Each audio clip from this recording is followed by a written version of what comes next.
दूसरा प्रश्न बड़ा प्यारा किया, होगा कोई पूर्व जन्मी चेला? हे गुरु जी, शिष्य के कर्तव्य बताओ। चेले शिष्य के तो कर्तव्य ही कर्तव्य है, फिर भी तुम पूछ रहे तो हम बताएं दे रहे। शिष्य का पहला कर्तव्य यह है कि अपने गुरुदेव की प्रसन्नता में प्रसन्न रहे। और ये केवल शिष्य का कर्तव्य नहीं, पुत्र का भी है। हम अक्सर एक बात बोलते हैं कोट करते हुए, महान बेटा व बेटी वो नहीं है जो माता पिता के नाम से जाना जाए, बेटा और बेटी तो वो महान है जिनके नाम से माता पिता को जाना जाए। इसीलिए कल ही हम किसी को बता रहे थे, हमें याद नहीं है, कोई एक बहुत बड़े अधिकारी आए थे, वो बैठे हुए थे, हम उनको कल बता रहे थे कि जीवन में एक बात याद रखना, महानता तभी आती है जब हमारे जीवन में विनम्रता आ जाए। हम विनम्र हैं लेकिन कायर नहीं, ये भी ध्यान रखना। विनम्र का मतलब ये नहीं कि कोई तुम्हें दो चांटा मारे तो तुम दूसरा गाल कर दो, हाँ इसमें भी लगो, तो तुम धीरे धीरे दांत तुम्हारे टूट जाएंगे, दुर्दशा हो जाएगी। एक बार ऐसी ही घटना घटी इतिहास में। एक जापान की कथा है बहुत पुरानी कि जापान में एक बौद्ध भिक्षु हुए, वो बहुत गुणज्ञ थे, तो एक सांप काटा करता था सबको। तो गांव वालों ने कहा वहां से मत जाओ, सांप काटता है। वो बोले चिंता मत करो, हम समझा लेंगे। सांप के पास गए, काहे को काटते हो, लोगों को डरवाते हो, शर्म नहीं आती तुम्हें अपने मन से, इतना भारी शरीर लिए भजन करो, प्रभु को पाओ, बुद्धत्व को पाओ।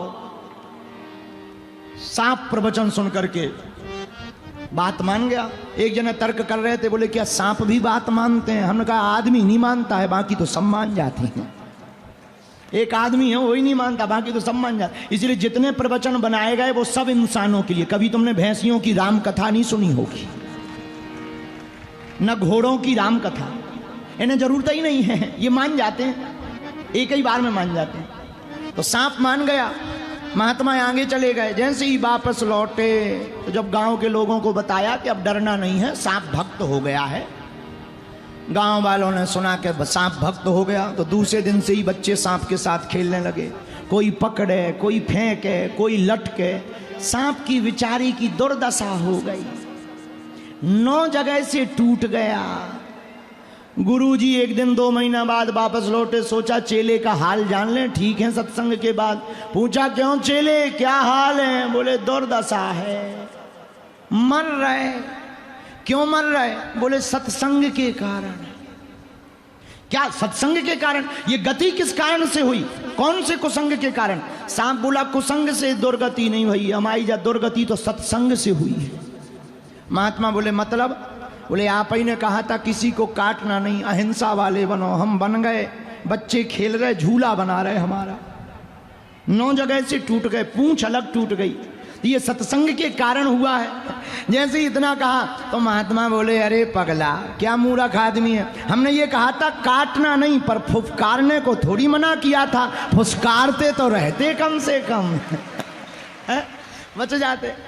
और जहां इतना सुना तो दूसरे दिन से ही छोटे बच्चे, रोज के टाइम पक्का था बच्चों का, खेलने आए, और जहां इसने फुसकारा भागे बच्चे, भैया फिर से बिगड़ गया, फिर नहीं लौट कर कोई पास आया। इसलिए हम तुमको कहते हैं चेले, पहला धर्म यह है शिष्य का कि अपने गुरु की प्रसन्नता में स्वयं प्रसन्न रहें। पुत्र का भी यही धर्म, माता पिता की प्रसन्नता में पुत्र प्रसन्न रहे। दूसरा धर्म, शिष्य का दूसरा धर्म है कि अपने गुरु को दीर्घ आयु रखने के लिए नित्य प्रार्थना करें और उपाय करें। पुत्र का भी यही धर्म है, माता पिता को दीर्घायु रखने के लिए सेवा भी करें, उनको कम टेंशन दें, खुद टेंशन में रहें, माता पिता को कम टेंशन दें। तीसरा धर्म शिष्य का, जो मंत्र दिया उसको ही ब्रह्म वाक्य मान करके बिना किसी को बताए गुरु मंत्र को ही जीवन का सार मान करके जपना चाहिए। शिष्य का चौथा धर्म रामचरितमानस के आधार पर, रघुकुल रीत सदा चली आए, रघुकुल रीत सदा चली आए।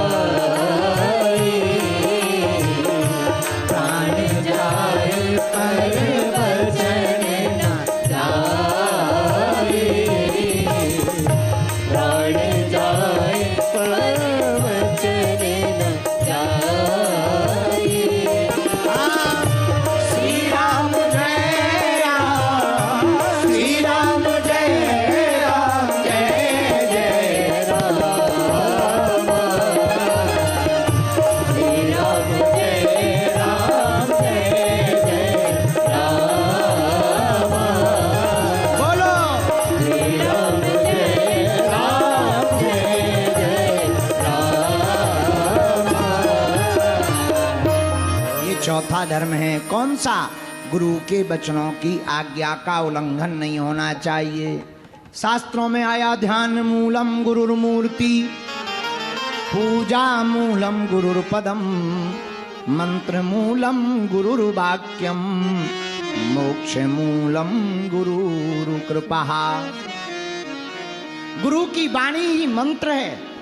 पांचवा शिष्य का कर्तव्य, पांचवा शिष्य का कर्तव्य यह है भैया कि गुरु के संकल्पों को पूर्ण करना। पुत्र का भी यही कर्तव्य है और शिष्य का भी यही कर्तव्य है। गुरु के जो संकल्प हैं या माता पिता के जो संकल्प हैं उनको पूर्ण करके ही दम लेना चाहिए। छठवां शिष्य का छठवां कर्तव्य है, बुरा ना मानना, आजकल जमाना थोड़ा उल्टा है। गुरुजी लड़े मुकदमा, चेला जोते खेत। गुरुजी लड़े मुकदमा और चेला जोते खेत, दोनों अपने अपने घर भरे, हरि से नहीं है हेत। आजकल के शिष्यों से तो बड़ा खतरा है। हाँ, गुरुओं से नहीं, आजकल चेलों से भी खतरा है। गुरुओं से भी खतरा। अच्छा, गुरुओं से क्या खतरा? कन फुक्का गुरु हजार है, नहीं जिनको कछु ज्ञान, ओ आपन तो नर के चले, संग लिए जजमान। हाँ, तो गुरु भी ऐसे, पर चेला कैसे है? एक उदाहरण सुनो। एक घटना घटी मुंबई में, किसी कवि की भाव है। मुंबई में गुरु और चेला दोनों समुद्र के किनारे घूम रहे थे। एक जगह बोर्ड में लिखा था, डूबते हुए व्यक्ति को बचाने वाले को 500 रुपया इनाम।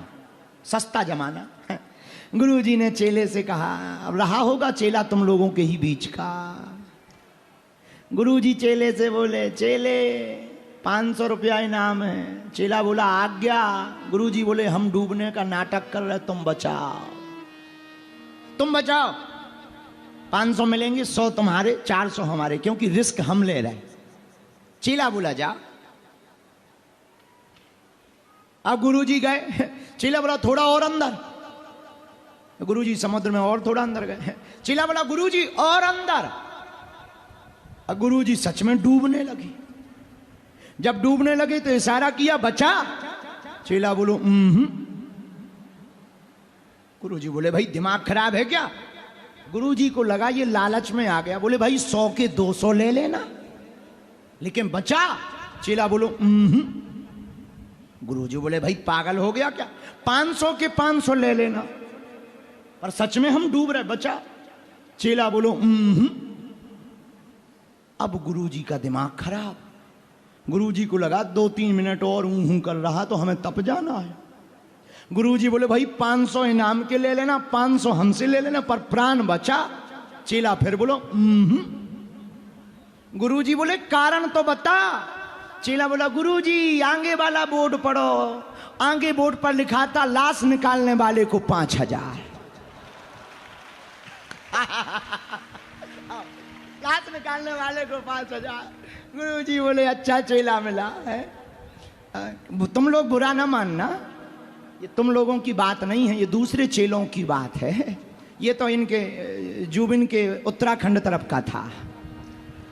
तुम लोग टेंशन मत लेना, ये तो इनके तरफ का था, उत्तराखंड का था। लेकिन भैया, छठवां शिष्य का कर्तव्य क्या है? आज हम पढ़ रहे थे एक जगह, क्या गजब लिखा था। आहा, गुरु ऐसा चाहिए, शिष्य से कछु नहीं ले। बड़ी प्यारी बात भक्तमाल में लिखी, गुरु ऐसा चाहिए, शिष्य से कछु नहीं ले, पर शिष्य ऐसा चाहिए, गुरु को सब कुछ दे। पर शिष्य ऐसा चाहिए जो सब कुछ दे दे, सरेंडर कर दे अपने आप को। इसको रामायण में शरणागति कहा। तो प्रिय चेले, तुमने अपना नाम अज्ञात लिखा है। अब जब तुम ही अज्ञात हो तो ठीक ही है। तो आपने अज्ञात नाम लिखा है कि शिष्य के कर्तव्य क्या है। ऐसे अनंत कर्तव्य हैं, पर 6 कर्तव्य मानना चाहिए। गुरु की प्रसन्नता में प्रसन्न रहना चाहिए, आज्ञा माननी चाहिए, शरणागति भाव में रहना चाहिए, गुरु को दीर्घायु बनाए रखने के लिए प्रयत्न करना चाहिए।